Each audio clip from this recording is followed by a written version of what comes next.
Art has always been important to me. I've been into music since I was a small child. I've always been learning and playing new instruments and constantly just interested in new things along the way. And that's carried on into visual arts as well in the last, decade or so. Hi, I'm Matt Froese. I'm a ceramicist and maker from Moose Jaw, Saskatchewan. And I'm lucky enough to have a studio space as an artist in residence at the Moose Jaw Art Gallery and Museum.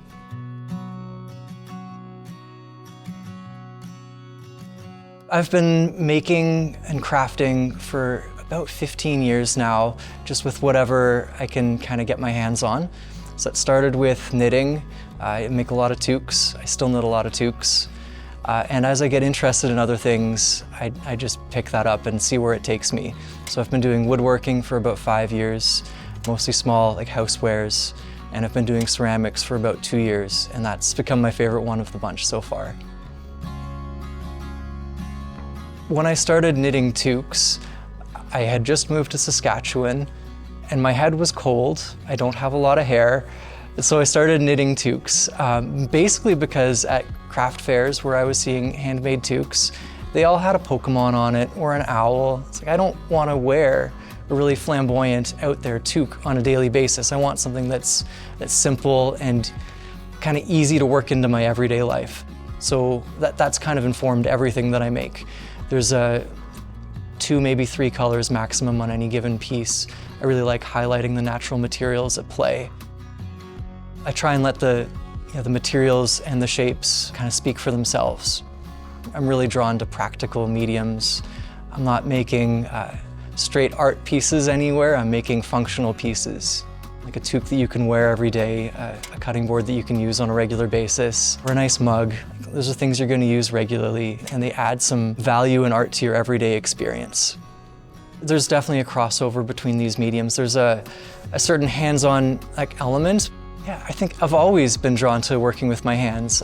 Both of my grandparents, my grandfathers on both sides, were really hands-on people.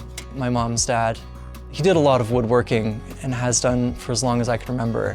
I think there's a familial connection there, as well as I just like to keep my hands busy on a regular basis, and these are all kind of ways that I can keep myself occupied. When I'm not making things regularly, I feel like I'm not fully myself.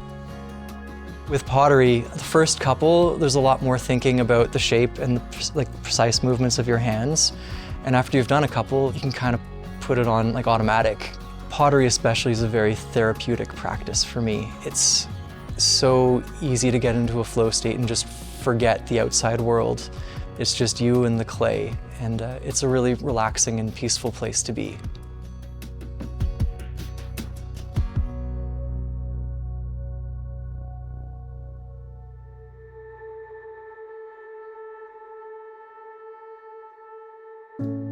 Setting up a pottery studio is such an expensive endeavor, and as someone who's still relatively new, it's such a game changer to have a space at the art gallery to practice in. I didn't have to buy a wheel, I don't have to buy a kiln yet. It's been amazing to be able to work on this stuff and practice it without the huge financial burden that typically comes with starting a ceramics studio. The space here is really well set up for artists. The people involved, so Rob and Jen, they just go out of their way to make the space work for whatever is coming through the doors, whether it's a new exhibit or the artist in residence program or all the art classes that are happening. It's a great space.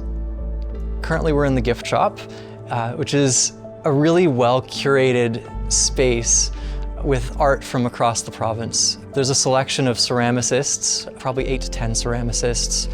There's paintings, there's prints, jewelry. It's a really cool little space. If you want to shop local, this is a great place to do it. Having my pieces in the gallery gift shop really feels legitimizing in a way that I didn't expect it to. I'm next to so many excellent artists. I don't always feel like my pieces measure up, but the people who curate it seem to think so, and that feels amazing. It's very encouraging. If you want to learn more about my art and just who I am, I'd check me out on Instagram. I'm at Riviere_wares. And if you want to get to know me more in person, I regularly have open studio hours, so you can pop by the gallery here in Moose Jaw, come say hi, kind of watch me work, and see some of the pieces in person. If someone wants to buy my stuff, I'd be so excited about that. You can stop by the Moose Jaw Art Gallery gift shop, or the Hive Espresso Bar, or the Wandering Market, or get in touch over Instagram, and I'm more than happy to go through my collection at home and set you up with the right piece for you. Are you an artist who's interested in appearing on MaxTV Local? Let us know at SaskTel.com/local.